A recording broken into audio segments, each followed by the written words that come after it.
جب حالات بہت کٹھن ہو گئے مکہ المکرمہ کے اور اللہ کی طرف سے ہجرت کا حکم آنے والا تھا، تو حضرت ابو بکر رضی اللہ تعالی عنہ کو حضور نے کہا کہ اے ابو بکر تیار رہنا، امر الہی کے آتے ہی ہم اس شہر کو چھوڑ دیں گے۔ اور پھر وہ وقت آیا کہ جب کفار نے حضور کے گھر کا محاصرہ کر لیا، آقا کریم علیہ السلام کو معاذ اللہ شہید کرنے کے ارادے سے ارد گرد جمع ہو گئے۔ آقا کریم علیہ السلام نے ہاتھ میں خاک پکڑی اور سورہ یاسین پڑھتے ہوئے ان کی آنکھوں میں جھونکتے ہوئے حضور گزر گئے اور انہیں پتہ بھی نہ چلا، اور وہ مکان کا محاصرہ کیے ساری رات کھڑے رہے۔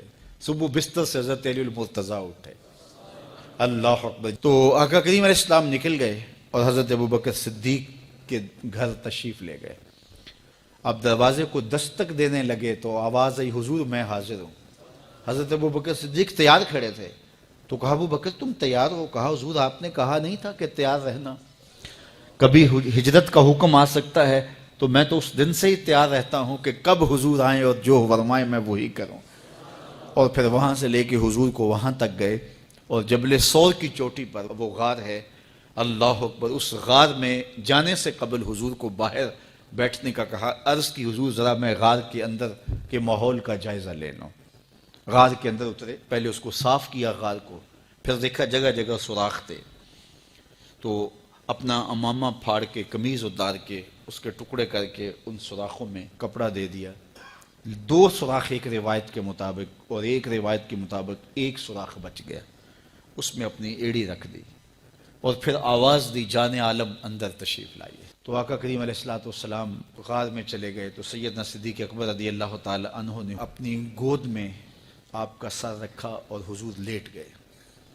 اللہ اکبر، کیا منظر ہوگا! صدیق اکبر نے حضور کو دیکھا اور جی بھر کے دیکھا، اور ایسا دیکھا کہ کوئی اور شریک بھی نہیں تھا۔ یہ واقعہ حضرت سیدنا عمر سے روایت ہے، کتب صحاح میں ہے، اور حضرت عمر رضی اللہ تعالی عنہ یہ بات بیان کرتے ہوئے رو پڑے، اور آپ کہا کرتے تھے کہ ابو بکر یہ غار والی نیکی مجھے دے دیں اور میری ساری زندگی کی نیکیاں لے لیں۔ اللہ اکبر۔ تو حضور علیہ السلام حضرت ابو بکر صدیق کی آغوش میں ہیں۔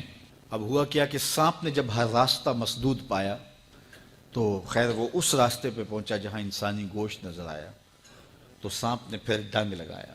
سانپ کا ڈنگ اچانک، تو انسان تو کپ کپا کے رہ جاتا ہے، اچانک تو چیونٹی کاٹ جائے تو انسان کپ کپا کے رہ جاتا ہے، چھپکلی گر جائے اچانک تو بندہ اپنے وجود کو جو ہے وہ متوازن نہیں رکھ پاتا، تو نیچے سے سانپ اور وہ ڈنگ لگا رہا ہے۔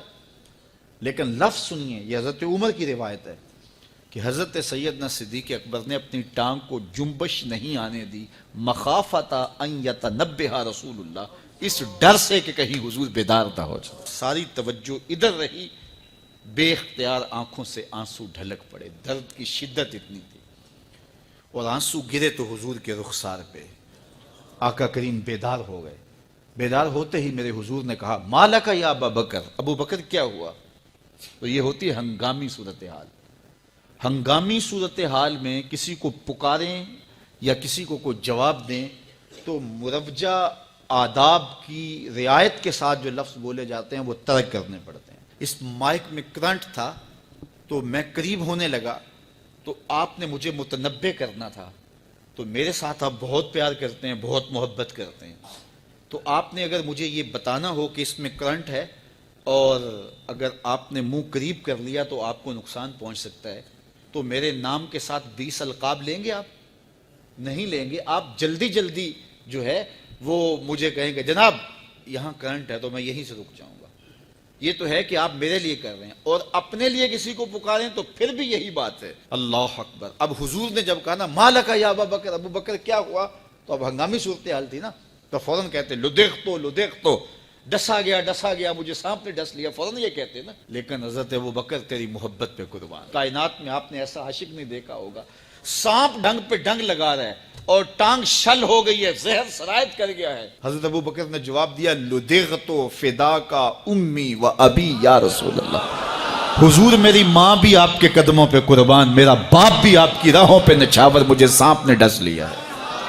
تو اس مشکل وقت کے اندر بھی ادب کا کرینہ نہیں چھوڑا۔ جب معراج کا واقعہ ہوا تو یہ بہت عجیب و غریب واقعہ تھا۔ تو آقا کریم نے جب اعلان کیا کہ بتایا کہ اللہ نے یوں مجھے خلوتوں میں بلایا، تو قریش نے سمجھا کہ اس سے بڑھ کر اور موقع کیا ملے گا پراپیگنڈے کا۔ تو کہا ابو بکر کوئی نئی بات سنی ہے؟ کہا تم سنا دو۔ کہا اگر کوئی کہے کہ رات کی مختصر تنہائی میں مسجد حرام سے مسجد اقصیٰ تک پہنچا ہوں، پھر وہاں سے واپس بھی آ گیا ہوں، تو بات ماننے میں آتی ہے؟ آپ نے برجستہ کہا بالکل ماننے میں نہیں آتی۔ اتنے مختصر وقت میں مسجد اقصیٰ جائے اور پھر پلٹ کے بھی آ جائے، کم از کم 2 ماہ چاہیے۔ 1 مہینہ جاتے ہوئے لگتا ہے، 1 مہینہ آتے ہوئے لگتا ہے، کوئی چھو کے بھی آئے تو 2 ماہ چاہیے۔ تو سمجھا کہ لوہا خوب گرم ہو گیا، اب چوٹ ٹکانے پہ بیٹھے گے۔ کہا ماننے میں نہیں نہ آتی؟ کہا بالکل نہیں ماننے میں آتی۔ تو کہا پھر تیرا یار ہی تو کہتا ہے۔ تو حضرت ابو بکر صدیق نے فرمایا وہ واقعی کہتے ہیں؟ ہاں ہاں ہاں انہی کا کہنا ہے۔ تو حضرت ابو بکر بولے لئن قالہ فقد صدق فاصدقہ، اگر انہوں نے کہا ہے تو سچ کہا ہے، میں تصدیق کرتا ہوں۔ کہا ابھی تو تم کہہ رہے تھے کوئی کہے تو ماننے میں نہیں آتا، کہا کوئی کہے تو اب بھی نہیں مانوں گا، وہ اس سے بھی عجیب کہے تو مان لوں گا۔ اللہ اکبر۔ فَبِذَلِكَ سُمِّيَ صدیق، علماء نے لکھا یہ وہ وجہ تھی جس کی وجہ سے آپ کو صدیق پکارا جانے لگا۔ معراج کی تصدیق کی اور صدیق کہلائے۔ صدیق تصدیق سے بھی ہے، اور ساری زندگی آپ نے جھوٹ زبان پہ نہیں آنے دیا۔ آپ کی طبع میں جو صداقت رچی بسی تھی، بلکہ ایک مشکل وقت آیا آپ پر، وہ جب حضور علیہ السلام کو اللہ کا حکم ہوا اور ہجرت کر کے حضور مکہ سے مدینہ کی طرف عازم سفر ہوئے، تو حضرت سیدنا صدیق اکبر رضی اللہ تعالیٰ عنہ ساتھ تھے۔ مکہ المکرمہ سے جو مدینہ المنورہ ہے وہ شمال کی جانب ہے، اور غار ثور مکہ المکرمہ سے جنوب کی سمت ہے۔ تو آقا کریم علیہ السلام نے سفر کرنا تھا مدینہ شریف کا، تو شمال کی سمت نہیں گئے بلکہ وہاں سے سفر جنوب کی جانب کیا، اور پھر وہاں سے حضور جو ہے وہ 3 دن گزارنے کے بعد مدینہ المنورہ کی جانب روانہ ہوئے۔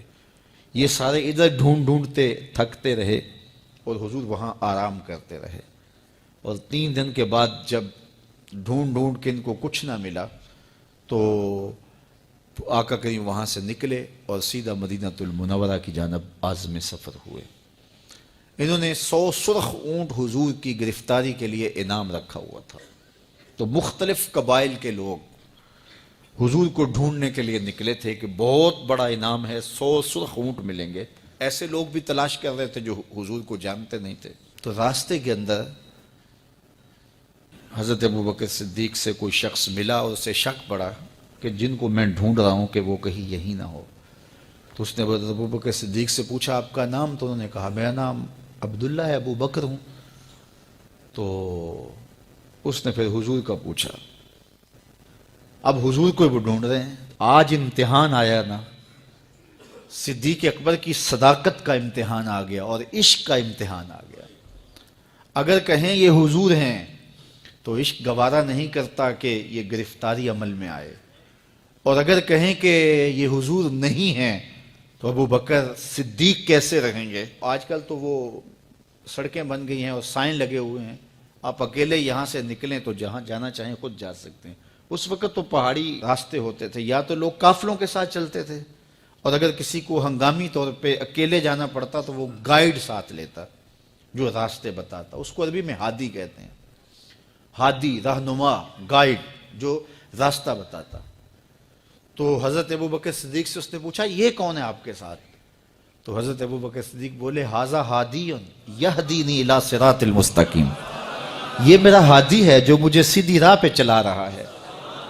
تو وہ سمجھا یہ وہ والا ہادی ہے، لیکن حضرت ابو بکر صدیق دل و قلب و نگاہ کا مرشد قرار دے۔ جب حالات بہت کٹھن ہو گئے مکہ المکرمہ کے، اور اللہ کی طرف سے ہجرت کا حکم آنے والا تھا، تو حضرت ابو بکر رضی اللہ تعالی عنہ کو حضور نے کہا کہ اے ابو بکر تیار رہنا، امر الہی کے آتے ہی ہم اس شہر کو چھوڑ دیں گے۔ اور پھر وہ وقت آیا کہ جب کفار نے حضور کے گھر کا محاصرہ کر لیا، آقا کریم علیہ السلام کو معاذ اللہ شہید کرنے کے ارادے سے ارد گرد جمع ہو گئے۔ آقا کریم علیہ السلام نے ہاتھ میں خاک پکڑی اور سورہ یاسین پڑھتے ہوئے ان کی آنکھوں میں جھونکتے ہوئے حضور گزر گئے، اور انہیں پتہ بھی نہ چلا، اور وہ مکان کا محاصرہ کیے ساری رات کھڑے رہے۔ صبح بستر سے حضرت علی المرتضیٰ اٹھے، اللہ اکبر۔ تو آقا کریم علیہ السلام نکل گئے اور حضرت ابوبکر صدیق کے گھر تشریف لے گئے۔ اب دروازے کو دستک دینے لگے تو آواز آئی، حضور میں حاضر ہوں۔ حضرت ابوبکر صدیق تیار کھڑے تھے، تو کہا ابوبکر تم تیار ہو؟ کہا حضور آپ نے کہا